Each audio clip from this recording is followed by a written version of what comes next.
മറ്റൊന്ന് ചൂടാണ് കേട്ടോ. നമ്മുടെ ഈ ഞാൻ നേരത്തെ പറഞ്ഞ പോലെ പലയിടങ്ങളിലും മഴ ചെറുതായിട്ടെങ്കിലും ഒക്കെ പെയ്യുന്നുണ്ട്. പക്ഷേ ഈ മഴ പെയ്യുന്ന സമയത്തും ചൂടിന് കുറവില്ല എന്നൊരു യാഥാർത്ഥ്യം കൂടി നമ്മൾ അറിയണം. ഇപ്പം നമ്മൾ ജസ്റ്റ് നോക്കുകയാണെങ്കിൽ ഇന്നത്തെ തന്നെ ദേ കൊച്ചിയിലെ താപനില ഇപ്പം വന്നതനുസരിച്ചാണെങ്കിൽ ഇവിടുത്തെ ഹയസ്റ്റ് ടെമ്പറേച്ചർ 34 ഡിഗ്രി സെൽഷ്യസും ലോവസ്റ്റ് ടെമ്പറേച്ചർ വന്നിരിക്കുന്നത് 26 ഡിഗ്രി സെൽഷ്യസുമാണ്. അതായത് കുറഞ്ഞ താപനില ഇപ്പം 7 മണി കഴിഞ്ഞ് 19 മിനിറ്റ് ആയുള്ളൂ. ഈ സമയത്ത് തന്നെ കുറഞ്ഞ താപനില 26 ഡിഗ്രി സെൽഷ്യസ് ആണ് ഇവിടെ കൊച്ചിയിൽ ഞങ്ങളുടെ സ്റ്റുഡിയോ ഇരിക്കുന്ന ഭാഗത്തെ അന്തരീക്ഷ താപനിലയായിട്ട് വന്നിരിക്കുന്നത്. അതായത് മഴയൊക്കെ ചെറുതായിട്ടുണ്ടെങ്കിലും ചൂടിനും ആ ഉഷ്ണത്തിനും ഒന്നും കുറവില്ല എന്ന് സാരം. അപ്പം ഞാൻ അതിൻ്റെ ഒരു എന്താണ് നിലവിലൊരു സ്ഥിതി, എന്താണ് കാലാവസ്ഥ മുന്നറിയിപ്പുകൾ, അതൊന്ന് പരിശോധിച്ചാലോ നമുക്ക്.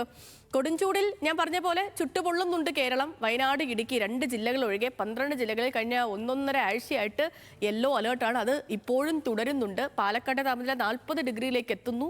അതീവ ജാഗ്രത പാലിക്കണമെന്ന് ആരോഗ്യവകുപ്പ് അറിയിക്കുന്നു. സനിസ വിവരങ്ങളുമായി ചേർന്നുണ്ട്. സനിസ, ഗുഡ് മോർണിംഗ്.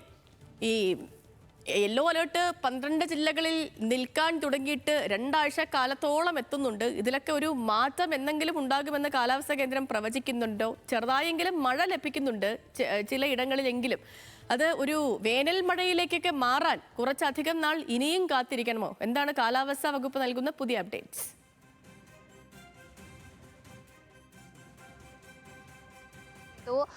താപനില ഇത്തരത്തിൽ 2 ആഴ്ചയായി ക്രമാതീതമായി ഉയരുന്ന ഒരു സാഹചര്യമാണ് നിലവിലുള്ളത്. 12 ജില്ലകളിലും യെല്ലോ അലേർട്ട് തുടരുകയാണ്.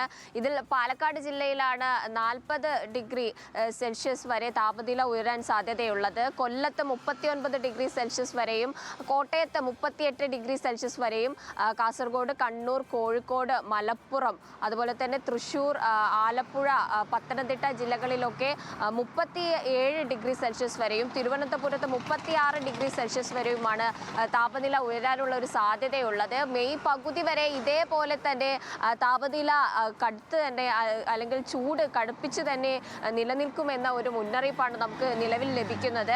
24 വരെ, ഈ മാസം 24 വരെ ഇടവിട്ട് ചെറിയ തോതിൽ ഇടത്തരം നേരിയ മഴ ലഭിക്കുമെന്നും വേനൽ മഴ ലഭിക്കുമെന്നും മുന്നറിയിപ്പുണ്ട്. പക്ഷേ അതൊക്കെ വളരെ ചുരുങ്ങിയ അളവിൽ മാത്രമേ മഴ ലഭിക്കുകയുള്ളൂ. ഈ ചൂടിന് അത് എത്രത്തോളം പരിഹാരമാകുമെന്ന് നമുക്ക് പറയാൻ കഴിയില്ല. പക്ഷെ മെയ് പകുതിക്ക് ശേഷം അല്ലെങ്കിൽ ഒരു ജൂൺ ആദ്യ വാരത്തോടു കൂടി തന്നെ കാലവർഷം ഒന്ന് കനക്കും.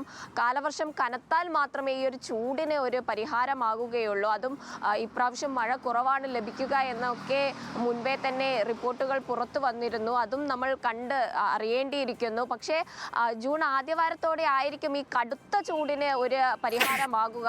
അതുവരെ ഇതിങ്ങനെ ഇടയ്ക്ക് ലഭിക്കുന്ന വേനൽ മഴയുടെ ഒരു ആശ്വാസം മാത്രമായിരിക്കും നമുക്കുണ്ടാകുക. കൂടാതെ തന്നെ ഈ വേനൽ മഴ 24 വരെ ഇടത്തരം നേരിയ മഴയ്ക്കുള്ള സാധ്യത സംസ്ഥാനത്തുണ്ട്. പക്ഷേ ഈ മഴ ലഭിക്കുന്നതോടൊപ്പം തന്നെ ശക്തമായ കാറ്റും അതോടൊപ്പം തന്നെ ഇടിമിന്നലിനുമുള്ള സാഹചര്യമുണ്ട്. ഇത് രണ്ടും അപകടകാരികളാണ്. സംസ്ഥാനത്ത് ഈ ഇടയ്ക്ക് കാറ്റിലും അതുപോലെ തന്നെ ഇടിമിന്നലിലും മരണം വരെ റിപ്പോർട്ട് ചെയ്ത ഒരു സാഹചര്യമാണ്. അതുകൊണ്ട് ജാഗ്രത പാലിക്കണമെന്ന നിർദ്ദേശമാണ് കേന്ദ്ര കാലാവസ്ഥാ വകുപ്പിൽ നിന്ന് ലഭിക്കുന്നത്. കൂടാതെ തന്നെ ഈ ചൂട് കനക്കുന്ന സാഹചര്യത്തിൽ സൂര്യാഘാതം അതുപോലെ തന്നെ നിർജ്ജലീകരണം ഇങ്ങനെയുള്ള കാര്യങ്ങളൊക്കെ നിലനിൽക്കുന്നുണ്ട്. അതിലും ജാഗ്രത പാലിക്കണമെന്ന നിർദ്ദേശമാണ്.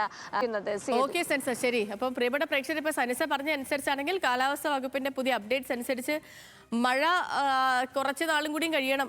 വേനൽ മഴ പൂർണ്ണാർത്ഥത്തിലൊക്കെ എത്തണമെങ്കിൽ.